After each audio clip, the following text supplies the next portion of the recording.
ብሩክቲ የምትባል አንዲት ቆንጂዬ ልጅ በቴሌግራም ቴክስት አደረገችልኝ። ቴክስቱም እንዲህ ይል ነበር። ሰላም እንዴት ነህ? ስራ መስራት ትፈልጋለህ? ወይም ደግሞ እኛ ተቀጣሪ እንፈልጋለን። ደሞዙ በቀን ከ3200 እስከ 99000 ነው። ምትፈልግ ከሆነ ኦኬ በማለት አሳውቀን፣ ግን እንግሊዘኛ ብቻ ተጠቀም ይል ነበር። እንግዲህ በዚህ ስራ በጠፋበት ዘመን በቀን 3200 ብር አይደለም 200 ብር ስራ ቢሆን ማንም አይኑን አያሽ። እኔም ኦኬ ብዬ ላኩላት። ወዲያው የተወሰኑ ፖስተሮችን ላከች። እነዚህ ፖስተሮች ግን እሷ መጀመሪያ ከተቀሰችልኝ የቀን ደሞዝ እጅግ በጣም የተለያየና የተራራቀ ነበር። ስለዚህ በውስጤ አንድ ነገር ተጠራጠርኩ። ለምን እቺ ሴትዮ እኔን መርጣ ላከችልኝ? ስልክ ቁጥሯንም ቼክ አደረግኩ። ስልክ ቁጥር የሚገልጽ ነገር የለው። ወዲያው አንድ ነገር ትዝ አለኝ። ሰሞኑን በዩቲዩብ እግረኛው በሚባል ቻናል አንድ ወጣት ወደ ታይላንድ ሀገር ሄዶ የማጭበርበር ስራዎችን ከሆነ ድርጅት ተቀጥሮ እንዴት እንደሚሰራና ከዛም በኋላ የደረሱበትን የተለያዩ አደጋዎች ሲናገር ሰምቼው ነበር። ከዛ ጋር የሚመሳሰል ነገር መሰለኝና እንዴት አድርገው ሰዎችን ሊያጭበረብሩ እንደሚችሉ ሊዮ በማለት ንግግሬን ከቆንጂዋ ብሩክቲ ጋር ቀጠልኩ። ስራውን መስራት ትፈልጋለህ አለችኝ። እኔም አዎ ፈልጋለሁ አልኳት። ከዛ የተወሰኑ ጥያቄዎች አሉኝ ብላ እድሜን፣ ጾታዬንና ምሰራውን ስራ ጠየቀችኝ። እኔም ወዲያው መለስኩላት። ከዛ በፍጥነት አንድ ሊንክ እንድጫንና ወደዛ ሊንክ ሄጄ እንድመዘገብ ነገረችኝ። እኔም ወዲያው ሄጄ በዛ ሊንክ የሚያስፈልገውን ፎርም ሞልቼ ተመዘገብኩ። በዚህ ቪዲዮ ብሩክቲ እኔን እንዴት አድርጋ ልታጭበረብረኝ እንደሞከረችና እኔም እንዴት አድርጌ እንደነቃሁባት በዚህ ቪዲዮ አሳያችኋለሁ። እስካሁን ይህንን ቻናል ሰብስክራይብ ካላደረጋችሁ ሰብስክራይብ በማድረግ ቤተሰብ ይሁኑ። ናሁታ ቲዮ እግረኛው ሚዲያ ላይ ያለው ሽኩር አንድ ነገር ሲናገር ሰማሁት። የምናጭበረብራቸውን ሰዎች መጀመሪያ ጾታችንን ለውጠን በተለያየ ሰው አካውንት እንከፍታለን። ይህንን አካውንት ስንከፍት አሪፍ ፎቶዎችን እንለጥፋለን። የሆነች ጀርመናዊ የሆነች ወይም ደግሞ የሆነች የስፔን ወይም የአሜሪካ የሆነች ሞዴል አለች። ለሷ ፌስቡክ አላት አይደለ? አሁን ሞዴል አልኩ ቺክ ማለት ነው። እሷን ፎቶ አውርጄ የዛሬ 10 ዓመት 5 ዓመት 15 ዓመት የፖስተችው ፎቶ አለ። ለዛች ልጅ ምን አደርግላታለሁ? ፌስቡክ ከፍትላታለሁ፣ ኢንስታግራም ከፍትላታለሁ እና ዋትስአፕ ከፍትላታለሁ። እና በዋትስአፕ ከፍቼላት ኢንስታግራም ፌስቡክ ከፍቼላት ምን ይደረጋል? ፌክ ፎሎወር ቡስ አድርጉላታል። ስለዚህ ብሩክቲ ኢትዮጵያዊ መልክ ያላት ልጅ ናት። ነገር ግን በእንግሊዘኛ ብቻ እንዳወራት ነው የጠየቀች። ሁለተኛ ታታቀኝ እንዴት እንደዚህ አይነት ስራ ትሰራለህ ብላ ወደኔ ዝም ብላ አትመጣም። ይሄን የሚያክል ብር ይዘ አንድ ሰው ጠርቀም ያለ ነገር አለ ኑና ስሩ ሲላችሁ ጀስት በሙሉ ልባችሁ ወይም 100% ማመን የለባችሁ። በመቀጠልም ብሩክቲ እንዳለችኝ አካውንቱን በሚገባ ሬጂስተር እንዳደረኩ ስክሪንሾቱን ላኩላት። ኢሚዲየትሊ በሬጂስተር ባደረኩ ቁጥር የሆነ ዋሌት አይነት እንደ አካውንት አይነት ነገር ነው 63 ብር አካውንቱ ላይ ገባ። ስለዚህ ያ አካውንት ወይም ደግሞ ዋሌት ዊዝድሮ ማደርግበት መንገድ አለ፣ ዲፖዚት ማደርግበት መንገድ አለ። ኮንግራቹሌሽን አለችኝ። እንኳን ደስ አለ፣ አካውንቱን በትክክል ከፍተሃል። ስለዚህ የመጀመሪያውን ስራ ለመስራት 10 ደቂቃ አለ። ነገር ግን ዋሌት ውስጥ 68 ብር አለ። ግን ስራውን ለመጀመር 168 ብር መሆን ይኖርበታል። ስራውን ለመጀመር 100 ብር ዲፖዚት ማድረግ አለብህ ወይም 100 ብር ማስቀመጥ አለብህ አለችኝ። እሺ ብሩክቲዬ ብዬ እኔም ደግሞ ምን አይነት ነገር ነው የሚለውን ነገር ያው ቼክ ለማድረግ ስላሰብኩ ሽኩር በአብዛኛው ስካም እናደርጋቸው ኢሮፒያኖችን ነው። አፍሪካ ወይም ኢትዮጵያኖችን ስካም አናደርግም። ለምን? ብዙ ጊዜ እኛ የምናደርጋቸው ስካሞች እዛ አካባቢ ያሉ በክሪፕቶ ከረንሲ ነው። ኢትዮጵያ ግን ክሪፕቶ ከረንሲ አብዛኛው ሰው የላቸውም ብሎ ሲያወራ ሰምቼው ነበር።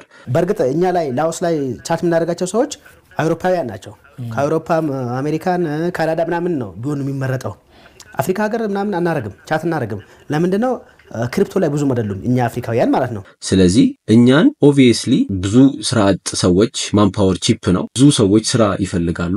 በስራ በደካማ ጎናችን ነው የሚገቡት ማለት ነው። እንደዚህ አይነት ደስ የሚሉ ኦፈሮችን ያቀርቡልንና ይህንን ስራ አገኘን ብለን ስንመጣ ነው ስካም ያደርጉንና እንዴት አድርገው ስካም እንደሚያደርጉን ለማየት ጓጓሁና 100 ብር ላኩላት ማለት ነው። ከዛ በመቀጠል ስራውን በ10 ደቂቃ ውስጥ እንደሚጨርስና ወደ 252 ብር እንደሚከፈለኝ ብላል ወደ ሌላ ስራውን የሚሰጥህ ሌላ ሰው ነው ብላኝ የሌላ ሰው አካውንት ነው ምሰጠኝ ማለት ነው ብሩክቲ። ስለዚህ ከብሩክቲ ጋር ያለኝን ግንኙነት እዚህ ጋር ጨረስኩና ቀጥታ እሷ በሰጠችኝ የቴሌግራም አካውንት ኮሙኒኬት ማድረግ ጀመርኩ ማለት ነው ሌላ ግለሰብ። ስለዚህ አዲሱ አካውንት ላይ የላኩት ዲፖዚት ያደረኩትን የ100 ብር ስክሪንሾት ላኩላት። ስራው እንዴት እንደሚሰራ ስቴፖችን የሚያሳይ ስክሪንሾት ላከችልኝ። ስቴፖቹ በጣም ቀላል ናቸው። የሆነ አይተሞችን ይሰጧቸዋል። እነዛ አይተሞችን እናንተ ባየር ወይም ገዢ ሆናችሁ ኦርደር ነው የምታደርጉት ማለት ነው በእነዛ ብር። እነዛ አይተሞች ምንድን ያዘዝናቸው የተለያዩ ጫማዎች ኤሌክትሮኒክ ዲቫይሶች ሊሆኑ ይችላሉ ሶ በእያንዳንዱ ኦርደር የተወሰነ ኮሚሽን ታገኙበታላችሁ ብሩ እየቆጠረ መጣ መጀመሪያ 168 ብር ነበረ ስመዘገብ የነበረው አምስቱን ታስኮች ከፈጸምኩ በኋላ እንደ ኮሚሽን ወደ 252 ብር እዚህ አዲስ ሬጂስተር ባደረኩት ዋሌቴ ላይ ተመዘገበ ማለት ነው ያንን ስክሪንሾት አድርጌ ላኩላት ሶ በትክክል የመጀመሪያ ታስክህን ወይም ስራህን ግዴታን ፈጽመሃል ይሄኛው ኮሚሽን ነው ማለት ነው ስለዚህ በዚህ ስራ ውስጥ 100 ብር ኢንቨስት አድርጌ ነበረ ወደ 152 ብር አትርፌያለሁ ማለት ነው ስለዚህ ይሄንን ብር እንዴት አድርገህ ወደ አካውንት እንደምታወጣ ደግሞ አሳይሃለሁ ብላኝ አሳየችኝ ማለት ነው ያንን ስቴፕ ተከትዬ ያንን ብር ወደ አካውንቴ ገባልኝ ተመልሶ ማለት ስለዚህ በዚህ ፕሮሰስ ብር አገኘው ማለት ነው እሱም እንዳለው ካሚንግ ካምፓኒዎች ኦንላይን ማርኬት ወይም ኦንላይን ቢዝነስ ነው ምን ሰራው ብለው ነው ፍቃድም ግብር የሚከፍሉት ነው ብሎ የተናገረ ሶ ስለዚህ የሚመስለንኛ ኦንላይን ማርኬት እየሰሩ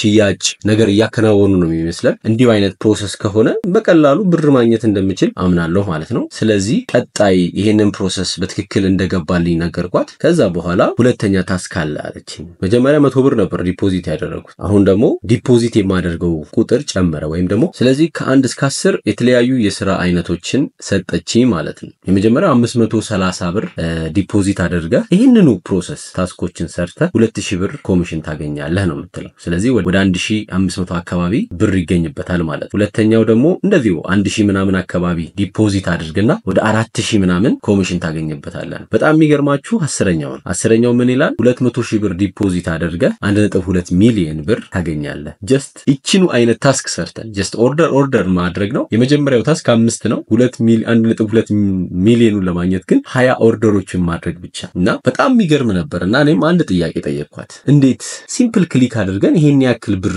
ማግኘት ይቻላል እውነት ነው እንዴ አልኳት እሷም አዎ በትክክል እውነት ነው አለች 1 ሚሊዮን እኮ የሚገኘው በጣም ተለፍቶ ተደክሞ ነው እንጂ በአንድ ናይት ወይም በአንድ ምሽት ዝም ብሎ እንዴት ሚሊዮን ይታፈሳል በየጠየቅኳት ስለዚህ በጣም የሚገርም መልስ ነበር የመለሰችልኝ እሷም የኔን ሐሳብ በመደገፍ ምንም አይነት ለውጦች ድንገት አይመጡም ጀስት የምታወጣው የሆነ ኢነርጂ የምታወጣው ኢፈርት ይኖራል እኛም በዛው ልክ የምናገኘው ጥቅም ይኖራል ነው ያለችኝ እና ካምፓኒው ምን ያተርፋል አልኳት አንተ ኦርደር በምታደርግበት ጊዜ የሽያጭ መጠኑ ይጨምራል እኛም የምናገኘው ጥቅም አለ በጣም ደስ የሚል ነገር ነው የተናገረችው ሸምሱ ንግግር አንድ የተረዳሁት ነገር ከቻት ለመውጣት ብንሞክር እኛና እንዴት አድርገው ማሳመን እንዳለባቸው የተቀመጠላቸው ጽሁፍ አለ ያ ጽሁፍ በደንብ ማስተርሶች ፕሮፌሰሮች አርቅቀው የሰዎችን ጭንቅላት እንዴት አድርገን መያዝ እንችላለን ያለውን ፓርት ነው ያስታወሰኝ ማለት ነው ግን ጽሁፉ የተዘጋጀው በትላልቅ ሰዎች ናቸው አላልኩም በፕሮፌሰሮች ናቸው የተዘጋጀው ማለት ሰው እንዴት ማስመጥ እንዳለበት በፕሮፌሰሮች የተዘጋጀ ጽሁፍ አለ ያ ቻይና አልተኛችምና በዚህ በሲምፕል ታስክ ብቻ እንዴት እናደርጋለን ብዬ ጋግሜ አፋጥጬ ጠየቅኳት ትናንትና አንድ እንደዚሁ እንዳንተ 200,000 ያስገባ ሰው ያገኘውን ሪዋርድ ወይም ያገኘውን ክፍያ ላሳይ ብላ አንድ ስክሪንሾት ላከችልኝ እንደ ቴሌብር አይነት በሳፋሪኮም የተላከ ስክሪንሾት ነው የላከችልኝ ነገር ግን እጅግ በጣም በሚገርማችሁ ሁኔታ ስክሪንሾቱ ወይም ደግሞ ያ ትራንዛክሽን የተከናወነው የዛሬ ዓመት ነበር ከዓመት በፊት የተከናወነ ትራንዛክሽን ነበር የላከችልኝ ማለት ነው ስለዚህ ግንኙነቴን አቋረጥኩ ማለት ነው በእርግጠኝነት ምንድነው የሚሆነው ትናንሽ ብሮች ላይ ታስኮችን ይሰጧችሁና እየሰራችሁ ስትመጡ ሊመልሱ ይችላሉ በእርግጠኝነት ቀጣይ የተሻለ ብር ለማግኘት ስለምትጓጉ ትላልቅ ብሮችን ማስገባት ትጀምራላችሁ ማለት ነው ነገር ግን ትልቁ ብር ላይ በመታስገቡበት ጊዜ ያንን አካውንት ዲሌት አድርገው ይወጣሉ ማለት ነው እና ያው ይሄ ለምሳሌ $2500 ኢንቨስት አድርጌ $3000 አግኝቻለሁ ይላዋለሁ ከዛ እሱም ደግሞ ምንድነው ያገኘውበትን እንትን ልክለታለሁ ፌክ አይፒ አድሬስ 2500 ፌክ ነው ፌክ ብር ነው እኔ ፌክ ዶላር ነው እሱ ጋር ሪሉን $2500 ያስገባል ስንት 3000 እና 4000 5000 ሊያገኝ ማለት ነው ስለዚህ ተበላ ማለት ነው ከዛ በኋላ ብሎክ አድርገው እንጠፋለን ስለዚህ እናንተም እንድትጠነቀቁ ነው ምናልባት እንደዚህ አይነት ነገር ከገጠማችሁ ጓግታችሁ ነገር ከማድረጋችሁ በፊት ቀድማችሁ ግራቀኝ ብታዩ ሰዎችን ብትጠይቁ ብታማክሩ እንድትጠራጠሩ ብዬ ነው ስለተከታተላችሁ ያመሰግናለሁ ቻናላችንን ሰብስክራይብ ቪዲዮ ላይክ አድርጋችሁ ለምታውቁት ጓደኞቻችሁ አድርሱላቸው ናሁታቲዩ